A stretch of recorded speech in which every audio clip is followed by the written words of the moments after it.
He left me in the rain after our baby's funeral to be with his secretary. When I called, he said, "You're just dead, wait now." I cried alone until I found the recording I didn't know I had. 2 weeks later, his career was in ruins because we lived in Mount Juliet, Tennessee. It's not some fancy town, but it was quiet, and that's all I ever wanted. I thought it was the kind of place where you build a real life. I thought I had a real life, Kyle, and I got married pretty young. I was 23 when we had our baby girl, Ren. She was born early, real early, just a little over 2 pounds. She had a heart defect they found after the first ultrasound. From the moment she was born, I lived in and out of hospitals. I didn't go back to work. I didn't see my friends. I barely left her side. Kyle said he supported me. Said he understood. But I noticed how often he stayed late at work. How his phone always buzzed at night. And how he stopped touching me. Stopped looking at me. Still, I kept thinking, once Ren got better, things would go back to normal. But Ren didn't get better. She died on a Thursday night in October. The last thing I did was sing her to sleep. I held her, kissed her tiny forehead, and said I'd be right there when she woke up. She never did. Her funeral was 3 days later. Cold, windy, pouring rain. I was standing next to that tiny white coffin, my whole body shaking. Kyle kept checking his phone during the service. I should have known right then. After the burial, I was talking to the funeral director when I noticed Kyle was gone. I thought maybe he went to the car. I waited outside the funeral home for over an hour. I tried calling him. When he finally picked up, I asked, "Where are you?" "We just buried our baby." He didn't even hesitate. "You're just dead, wait now, Clara. I'm done." And then he hung up. I stood there holding my phone like it was made of glass. It started raining harder, and I just stayed there. Soaked, humiliated, broken. I drove home shaking, so hard I had to pull over twice. When I walked into our house, half his stuff was already gone. He hadn't just left me after the funeral, he had planned to move out that day. He moved in with Melissa, his secretary, the one I used to make coffee for when she came over to help him with paperwork. I was such an idiot. The next few days, I didn't eat. I couldn't sleep. I didn't even cry anymore. Just stared at the wall, numb. Then I found it. The recorder. Kyle had bought it when Ren was born, said it'd help keep track of her feeding schedule. I kept it in the diaper bag. I hadn't touched it since the hospital.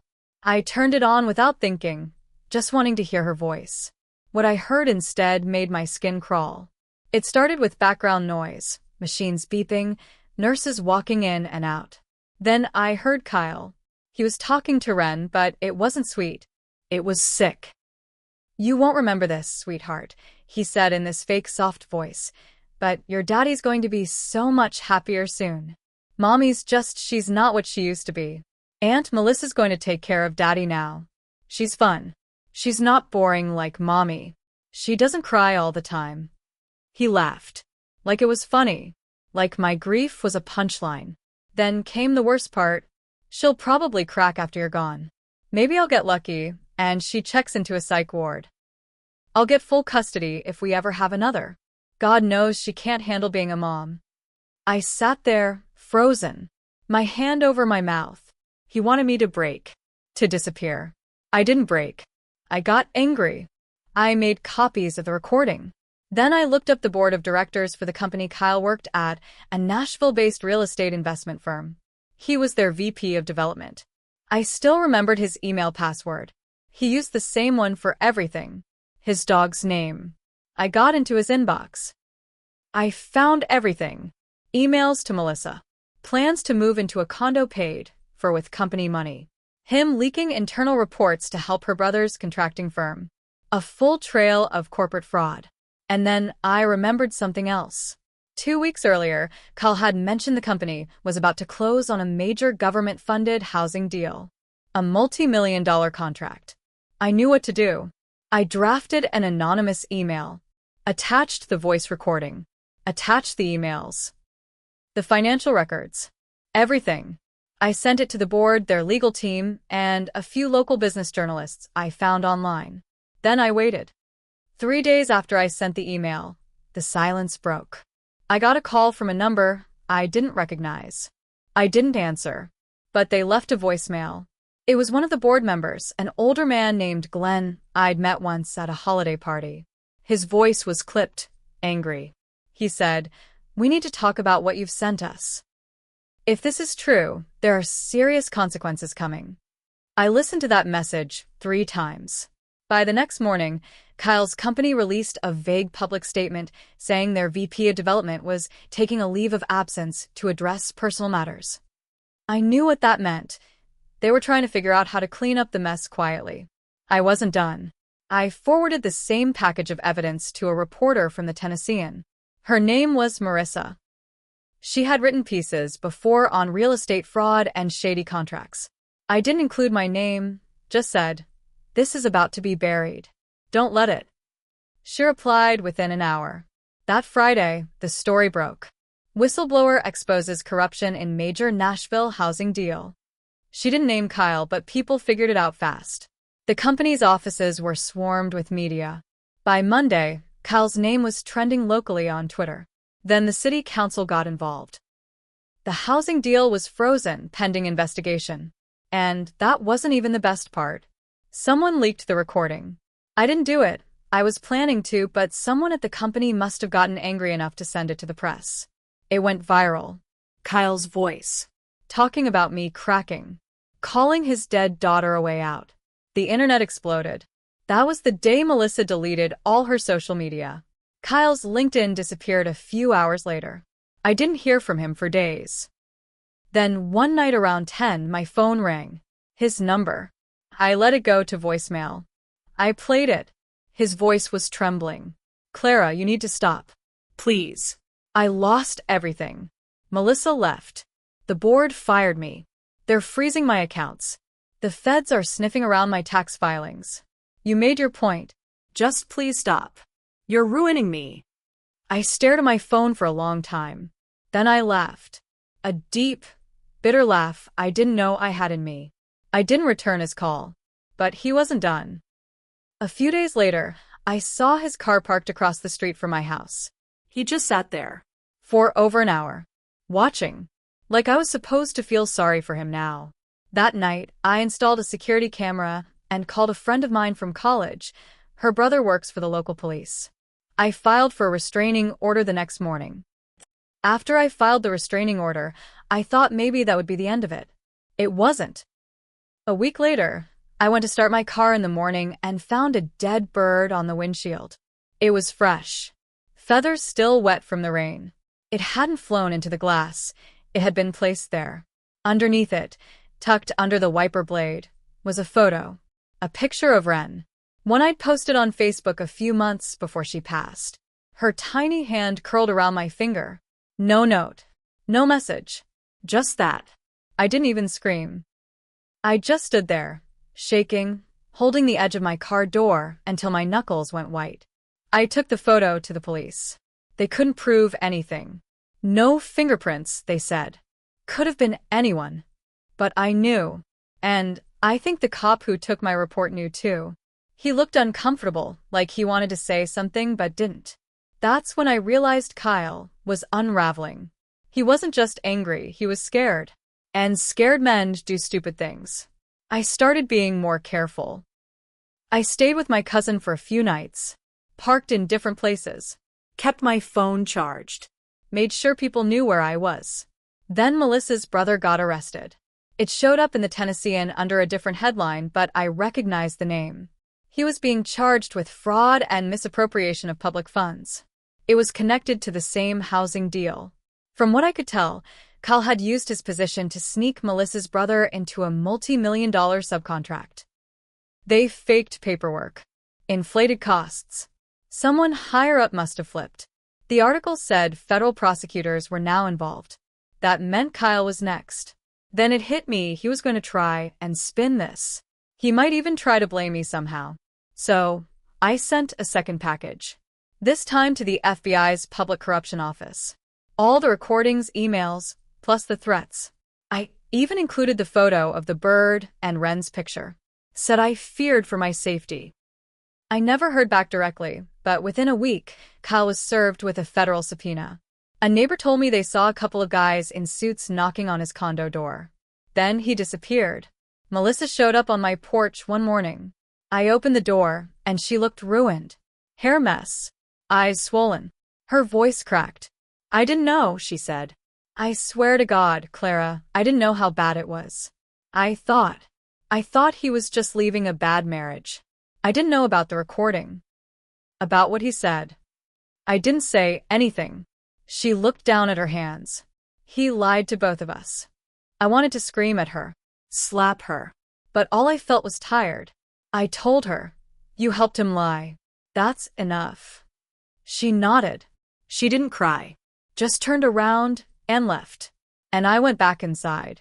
But the story wasn't done, because someone hacked my email next. The email hack happened about 2 weeks after Melissa showed up. At first, I thought it was just spam. Those "your password has been changed" alerts that sometimes pop up when you accidentally click something. But then I noticed that emails I never deleted were gone. Ones I had saved, conversations with the hospital, with the lawyer handling Ren's death certificate, with Kyle's HR department. All of them gone. Then came the fake messages. Someone had used my email to contact my old employer, saying I was open to coming back to work. They even scheduled a phone interview. It didn't take long for me to figure out who did it. I called my old boss, asked him to forward the email he got. The writing wasn't mine, too formal, too cold, but it was signed with my name. I was being baited. Someone wanted to see if I'd panic. If I'd make a mistake. I didn't. Instead, I called the same friend from college, her brother on the force. I told him everything. He put me in touch with a cybersecurity contact he knew. A week later, they confirmed it.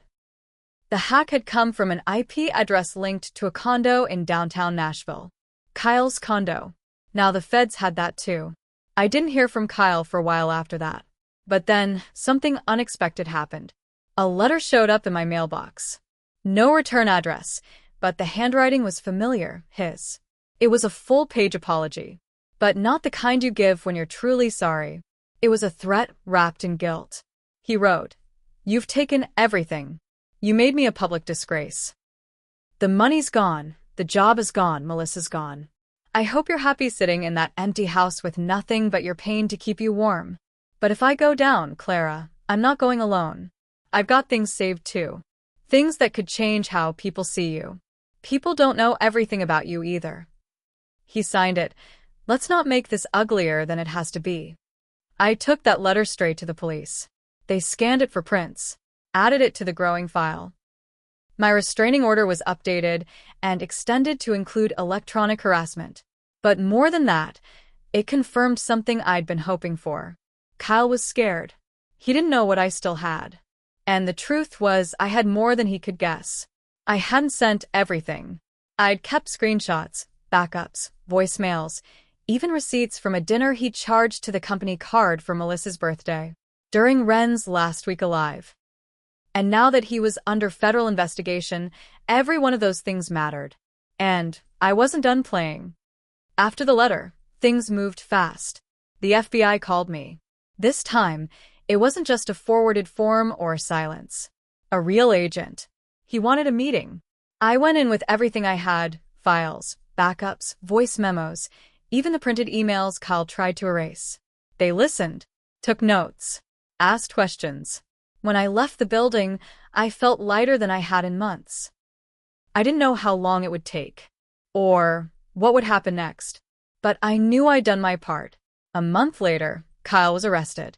White fraud, conspiracy, obstruction, misuse of federal funds, harassment under a protective order. The news plastered his mugshot all over the internet. Former real estate exec charged in multi-million-dollar fraud and harassment scheme. The comments were brutal. Some people said he looked like he hadn't slept in weeks. Others dragged Melissa too, though she was cooperating with investigators by then. But what stood out most was the sympathy I started getting. People started telling my story, sharing the recording, the betrayal, the funeral. It spread. Podcasts, local radio, even a segment on one of those Netflix crime shows reached out. They wanted to feature it as part of a series about power and corruption. I said yes. But here's where it gets messy. Because as much as I got justice, I didn't walk away clean. The attention came with consequences. A woman messaged me on Facebook. Said she was Kyle's ex before me. Said he cheated on her 2 years ago, right before she had a miscarriage. She told me, he has a pattern. But none of us ever fought back. You did. I thanked her. But later that night, I couldn't stop thinking about what she said. I wasn't special. I was just the first one who hit back hard enough. And I paid for it. I lost friends. Some people thought I went too far. That I should have moved on, let karma do its thing. Even my mom asked, "Are you sure you're okay? This revenge thing, it's consumed you." I wanted to scream at her. But the truth was I wasn't okay. Some nights, I still hear Ren's monitor beeping in my sleep. And even though Kyle is behind bars now, I check my locks 3 times before bed. Justice doesn't always bring peace. Sometimes it just clears the fog so you can finally see the wreckage. But I don't regret it. He left me in the rain after our baby's funeral to be with his secretary. He called me dead weight. He made plans over my daughter's hospital bed. He thought I'd collapse, that I'd disappear, that I'd just cry myself into silence. Instead, I burned his world down. And I did it without raising my voice once. Let that be the legacy he leaves behind. Not power, not success. Just the echo of a woman he tried to destroy, who destroyed him first.